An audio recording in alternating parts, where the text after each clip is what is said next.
L'histoire commence quelques mois avant le XXe siècle, dans un village du pays de Caux, à 25 kilomètres de la mer. Ceux qui n'avaient pas de terre se louaient chez les gros fermiers de la région.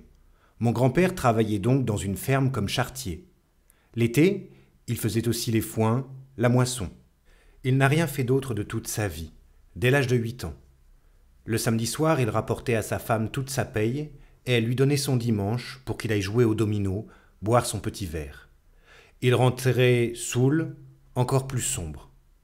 Pour un rien, il distribuait des coups de casquette aux enfants. C'était un homme dur. Personne n'osait lui chercher des noises. Sa femme ne riait pas tous les jours. Cette méchanceté était son ressort vital, sa force pour résister à la misère et croire qu'il était un homme. Ce qui le rendait violent surtout, c'était de voir chez lui quelqu'un de la famille plongé dans un livre ou un journal. Il n'avait pas eu le temps d'apprendre à lire et à écrire. Compter, il savait. Je n'ai vu qu'une seule fois mon grand-père, à l'hospice, où il devait mourir 3 mois après.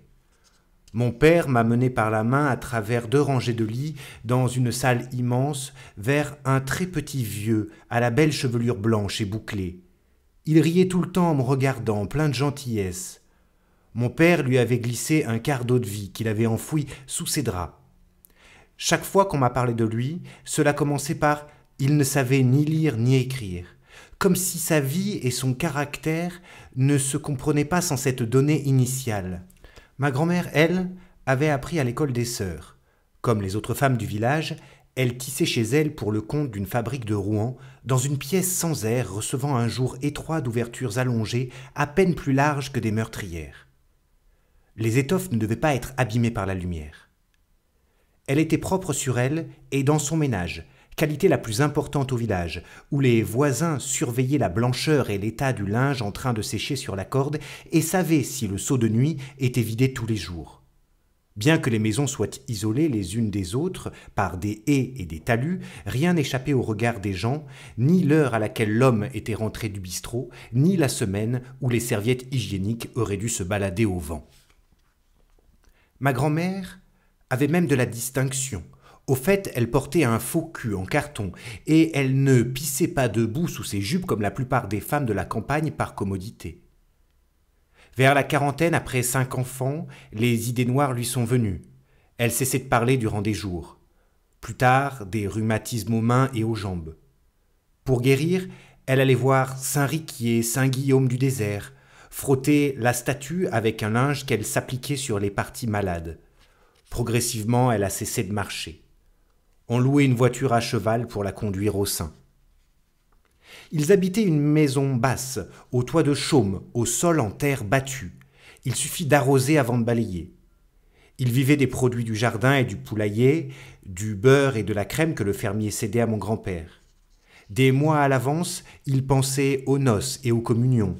Ils y arrivaient le ventre creux de 3 jours pour mieux profiter. Un enfant de village en convalescence d'une scarlatine est mort étouffé sous les vomissements des morceaux de volaille dont on l'avait gavé. Les dimanches d'été, ils allaient aux assemblées où l'on jouait et dansait. Un jour, mon père, en haut du mât de cocagne, a glissé sans avoir décroché le panier de victuailles. La colère de mon grand-père dura des heures. Espèce de grand piot, nom du dindon en normand. Le signe de croix sur le pain, la messe, les Pâques.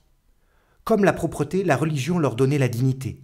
Ils s'habillaient en dimanche, chantaient le credo en même temps que les gros fermiers, mettaient des sous dans le plat. Mon père était enfant de cœur. Il aimait accompagner le curé porter le viatique. Tous les hommes se découvraient sur leur passage. Les enfants avaient toujours des vers. Pour les chasser, on cousait à l'intérieur de la chemise, près du nombril, une petite bourse remplie d'ail. L'hiver, du coton dans les oreilles. Quand je lis Proust ou Mauriac, je ne crois pas qu'ils évoquent le temps où mon père était enfant. Son cadre à lui, c'est le Moyen-Âge. Il faisait 2 kilomètres à pied pour atteindre l'école. Chaque lundi, l'instituteur inspectait les ongles, le haut du tricot de corps, les cheveux à cause de la vermine. Il enseignait durement la règle de fer sur les doigts, respecter.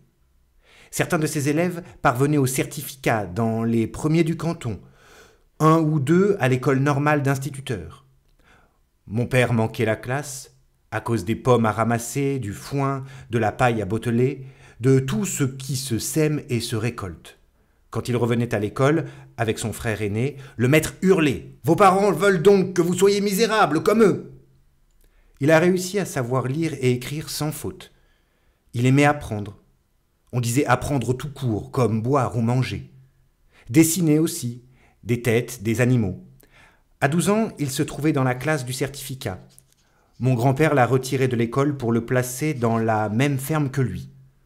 On ne pouvait plus le nourrir à rien faire. On n'y pensait pas. C'était pour tout le monde pareil. Le livre de lecture de mon père s'appelait « Le Tour de France par 2 enfants ». On y lit des phrases étranges comme « Apprendre à toujours être heureux de notre sort », page 186 de la 326e édition. « Ce qu'il y a de plus beau au monde, c'est la charité du pauvre », page 11. « Une famille unie par l'affection possède la meilleure des richesses », page 260. Ce qu'il y a de plus beau dans la richesse, c'est qu'elle permet de soulager la misère d'autrui, page 130. Le sublime à l'usage des enfants pauvres donne ceci. L'homme actif ne perd pas 1 minute, et à la fin de la journée, il se trouve que chaque heure lui a apporté quelque chose. Le négligent, au contraire, remet toujours la peine à un autre moment. Il s'endort et s'oublie partout, aussi bien au lit qu'à la table et à la conversation. Le jour arrive à sa fin, il n'a rien fait, les mois et les années s'écoulent, la vieillesse vient, il en est encore au même point. C'est le seul livre dont il a gardé le souvenir. Ça nous paraissait réel. Il s'est mis à traire les vaches le matin à 5 heures, à vider les écuries, panser les chevaux, traire les vaches le soir. En échange, blanchi, nourri, logé, un peu d'argent. Il couchait au-dessus de l'étable une paillasse sans drap.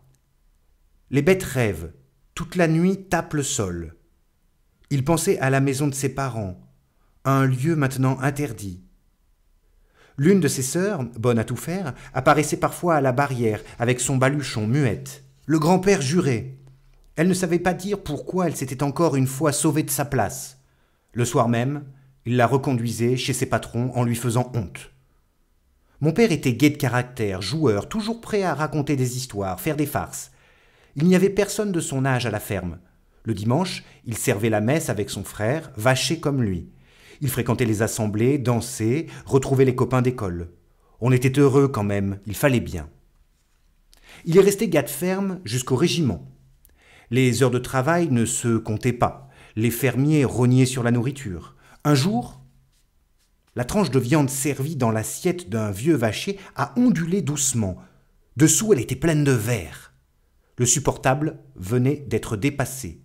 Le vieux s'est levé, réclamant qu'il ne soit plus traité comme des chiens. La viande a été changée. Ce n'est pas le cuirassé Potemkin.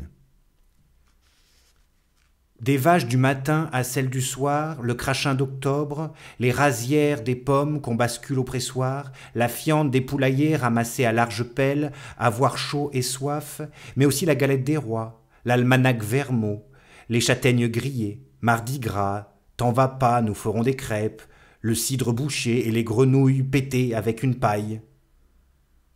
Ce serait facile de faire quelque chose dans ce genre.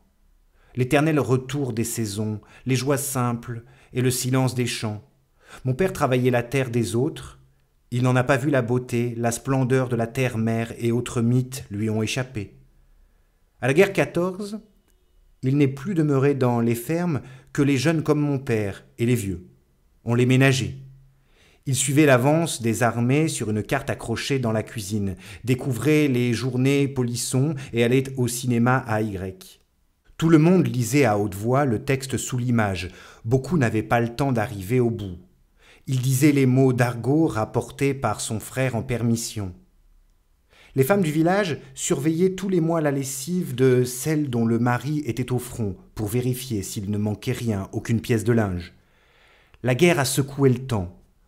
Au village, on jouait au yo-yo et on buvait du vin dans les cafés au lieu de cidre. Dans les bals, les filles aimaient de moins en moins les gars de ferme qui portaient toujours une odeur sur eux. Par le régiment, mon père est entré dans le monde. Paris, le métro, une ville de Lorraine, un uniforme qui les faisait tous égaux. Des compagnons venus de partout, la caserne plus grande qu'un château. Il eut le droit d'échanger là ses dents rongées par le cidre contre un appareil. Il se faisait prendre en photo souvent. Au retour, il n'a plus voulu retourner dans la culture. Il a toujours appelé ainsi le travail de la terre. L'autre sens de culture, le spirituel, lui était inutile. Naturellement, pas d'autre choix que l'usine. Au sortir de la guerre, Y commençait à s'industrialiser. Mon père est entré dans une corderie qui embauchait garçons et filles dès l'âge de 13 ans. C'était un travail propre, à l'abri des intempéries. Il y avait des toilettes et des vestiaires séparés pour chaque sexe, des horaires fixes. Après la sirène, le soir, il était libre et il ne sentait plus sur lui la laiterie. Sorti du premier cercle. À Rouen ou au Havre, on trouvait des emplois mieux payés. Il lui aurait fallu quitter la famille, la mère crucifiée, affronter les malins de la ville. Il manquait de culot. 8 ans de bête et de plaine. Il était sérieux, c'est-à-dire pour un ouvrier, ni feignant, ni buveur, ni noceur. Le cinéma et le Charleston, mais pas le bistrot. Bien vu des chefs, ni syndicats, ni politique. Il s'était acheté un vélo, il mettait chaque semaine de l'argent de côté. Ma mère a dû apprécier tout cela quand elle l'a rencontré à la corderie, après avoir travaillé dans une fabrique de margarine. Il était grand, brun, des yeux bleus, se tenait très droit, il se croyait un peu. Mon mari n'a jamais fait ouvrier. Elle avait perdu son père. Ma grand-mère tissait à domicile, faisait des lessives et du repassage pour finir d'élever les derniers des 6 enfants. Ma mère achetait le dimanche avec ses sœurs un cornet de miettes de gâteau chez le pâtissier. Ils n'ont pu se fréquenter tout de suite. Ma grand-mère ne voulait pas qu'on lui prenne ses filles trop tôt. À chaque fois, c'était les 3/4 d'une paye qui s'en allait. Les sœurs de mon père, employées de maison dans des familles bourgeoises, ont regardé ma mère de haut. Les filles d'usine étaient accusées de ne pas savoir faire leur lit, de courir. Au village, on lui a trouvé mauvais genre. Elle voulait copier la mode des journaux. S'était fait couper les cheveux parmi les premières, porter des robes courtes et se farder les yeux, les ongles des mains. Elle riait fort. En réalité, jamais elle ne s'était laissée toucher dans les toilettes. Tous les dimanches, elle allait à la messe et elle avait ajouré elle-même ses draps, brodé son trousseau. C'était une ouvrière vive, répondeuse. Une de ses phrases favorites, « Je vaux bien ces gens-là ». Sur la photo du mariage, on lui voit les genoux. Elle fixe durement l'objectif sous le voile qui lui enserre le front jusqu'au-dessus des yeux. Elle ressemble à Sarah Bernard. Mon père se tient debout à côté d'elle, une petite moustache et le col à manger de la tarte. Il ne sourit ni l'un ni l'autre. Elle a toujours eu honte de l'amour. Ils n'avaient pas de caresses ni de gestes tendres l'un pour l'autre. Devant moi, il l'embrassait d'un coup de tête brusque, comme par obligation, sur la joue. Il lui disait souvent des choses ordinaires, mais en la regardant fixement. Elle baissait les yeux et s'empêchait de rire. En grandissant, j'ai compris qu'il lui faisait des allusions sexuelles. Il fredonnait souvent « Parlez-moi d'amour ». Elle chantait à bouleverser au repas de famille « Voici mon corps pour vous aimer ». Il avait appris la condition essentielle pour ne pas reproduire la misère des parents. Ne pas s'oublier dans une femme. Ils ont loué un logement à Y, dans un pâté de maison, longeant une rue passante et donnant de l'autre côté sur une cour commune. 2 pièces en bas, 2 à l'étage. Pour ma mère surtout, le rêve réalisé de la chambre en haut. Avec les économies de mon père, ils ont eu tout ce qu'il faut. Une salle à manger, une chambre avec une armoire à glace. Une petite fille est née et ma mère est restée chez elle. Elle s'ennuyait. Mon père a trouvé une place mieux payée que la corderie, chez un couvreur. C'est elle qui a eu l'idée. Un jour où l'on a ramené mon père sans voix, tombé d'une charpente qu'il réparait, une forte commotion seulement. Prendre un commerce. Ils se sont remis à économiser, beaucoup de pain et de charcuterie. Parmi tous les commerces possibles, ils ne pouvaient en choisir qu'un, sans mise de fonds importante et sans savoir-faire particulier. Juste l'achat et la revente des marchandises. Un commerce pas cher, parce qu'on y gagne peu.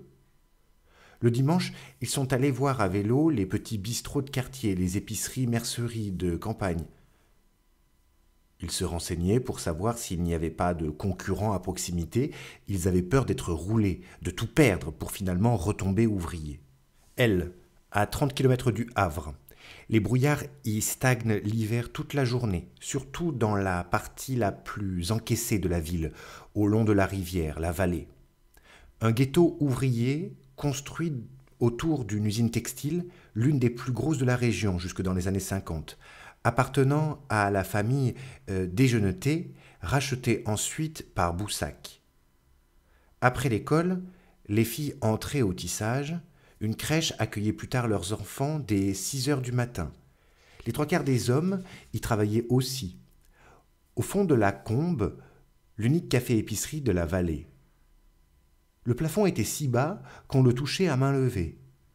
Des pièces sombres, où il fallait de l'électricité en plein midi, une minuscule courette avec un cabinet qui se déversait directement dans la rivière. Ils n'étaient pas indifférents au décor, mais ils avaient besoin de vivre. Ils ont acheté le fonds à crédit. Au début, le pays de cocagne. Des rayons de nourriture et de boissons, des boîtes de pâté, des paquets de gâteaux. Étonnés aussi de gagner de l'argent maintenant avec une telle simplicité, un effort physique si réduit, commander, ranger, peser, le petit compte merci au plaisir. Les premiers jours, au coup de sonnette, ils bondissaient ensemble dans la boutique, multipliaient les questions rituelles, et avec ça, ils s'amusaient, on les appelait patrons, patronnes. Le doute est venu avec la première femme disant à voix basse, une fois ses commissions dans le sac, « Je suis un peu gênée en ce moment, est-ce que je peux payer samedi ?» Suivi d'une autre encore. L'ardoise ou le retour à l'usine. L'ardoise leur a paru la solution la moins pire. Pour faire face, surtout pas de désir, jamais d'apéritif ou de bonne boîte sauf le dimanche. Obligés d'être en froid avec les frères et sœurs qu'ils avaient d'abord régalés pour montrer qu'ils avaient les moyens. Peur continuelle de manger le fond. Ces jours-là, en hiver souvent, j'arrivais essoufflé, affamé de l'école. Rien n'était allumé chez nous. Ils étaient tous les deux dans la cuisine, lui assis à la table, regardé par la fenêtre, ma mère debout près de la gazinière. Des épaisseurs de silence me tombaient dessus. Parfois, lui ou elle, il va falloir vendre. Ce n'était plus la peine de commencer mes devoirs. Le monde allait ailleurs, à la COP, au Familistère, n'importe où. Le client qui poussait alors la porte innocemment paraissait une suprême dérision. Accueilli comme un chien, il payait pour tous ceux qui ne venaient pas. Le monde nous abandonnait. Le café-épicerie de la vallée ne rapportait pas plus qu'une paye d'ouvrier. Mon père a dû s'embaucher sur un chantier de construction de la Basse-Seine. Il travaillait dans l'eau avec des grandes bottes. On n'était pas obligé de savoir nager. Ma mère tenait seule le commerce dans la journée. Mi-commerçant, mi-ouvrier, les deux bords à la fois, voué donc à la solitude et à la méfiance. Il n'était pas syndiqué, il avait peur des croix de feu qui défilaient dans elle, et des rouges qui lui prendraient son fond. Il gardait ses idées pour lui. Il n'en faut pas dans le commerce. Ils ont fait leur trou, peu à peu, liés à la misère et à peine au-dessus d'elle. Le crédit leur attachait les familles nombreuses ouvrières les plus démunies. Vivant sur le besoin des autres, mais avec compréhension, refusant rarement de marquer sur le compte. Il se sentait toutefois le droit de faire la leçon aux imprévoyants ou de menacer l'enfant que sa mère envoyait exprès aux courses à sa place en fin de semaine sans argent. « Dis à ta mère qu'elle tâche de me payer, sinon je ne la servirai plus. » Ils ne sont plus ici du bord le plus humilié. Elle était patronne à part entière, en blouse blanche. Lui gardait son bleu pour servir. Elle ne disait pas comme d'autres femmes « Mon mari va me disputer si j'achète ça, si je vais là ». Elle lui faisait la guerre pour qu'il retourne à la messe où il avait cessé d'aller au régiment, pour qu'il perde ses mauvaises manières, c'est-à-dire de paysan ou d'ouvrier. Il lui laissait le soin des commandes et du chiffre d'affaires. C'était une femme qui pouvait aller partout, autrement dit, franchir les barrières sociales. Il l'admirait, mais il se moquait d'elle quand elle disait « j'ai fait un vent ». Il est entré aux raffineries de pétrole de Standard, dans l'estuaire de la Seine. Il faisait l'écart. Le jour, il n'arrivait pas à dormir à cause des clients. Il bouffissait. L'odeur de pétrole ne partait jamais. C'était en lui, et elle le nourrissait. Il ne mangeait plus. Il gagnait beaucoup, et il avait de l'avenir. On promettait aux ouvriers une cité de toute beauté, avec salle de bain et cabinet à l'intérieur, un jardin. Dans la vallée, les brouillards d'automne persistaient toute la journée. Aux fortes pluies, la rivière inondait la maison. Pour venir à bout des rats d'eau, il a acheté une chienne à poil court qui leur brisait l'échine d'un coup de croc. Il y avait plus malheureux que nous. 36. Le souvenir d'un rêve. L'étonnement d'un pouvoir qu'il n'avait pas soupçonné et la certitude résignée qu'il ne pouvait le conserver. Le café-épicerie ne fermait jamais. Il passait à servir ses congés payés. La famille rappliquait toujours, Gauberger, heureux qu'ils étaient d'offrir aux beaux-frères chaudronniers ou employés de chemin de fer le spectacle de la profusion. Dans leur dos, ils étaient traités de riches, l'injure. Il ne buvait pas, il cherchait à tenir sa place, paraître plus commerçant qu'ouvrier. Aux raffineries, il est passé contremaître. J'écris lentement, en m'efforçant de révéler la trame significative d'une vie dans un ensemble de faits et de choix. J'ai l'impression de perdre au fur et à mesure la figure particulière de mon père. L'épure tend à prendre toute la place, l'idée à courir toute seule. Si au contraire, je laisse glisser les images du souvenir, je le revois tel qu'il était, son rire, sa démarche. Il me conduit par la main à la foire et les manèges me terrifient. Tous les signes d'une condition partagée avec d'autres me deviennent indifférents. À chaque fois, je m'arrache du piège de l'individuel. Naturellement, aucun bonheur d'écrire dans cette entreprise où je me tiens au plus près des mots et des phrases.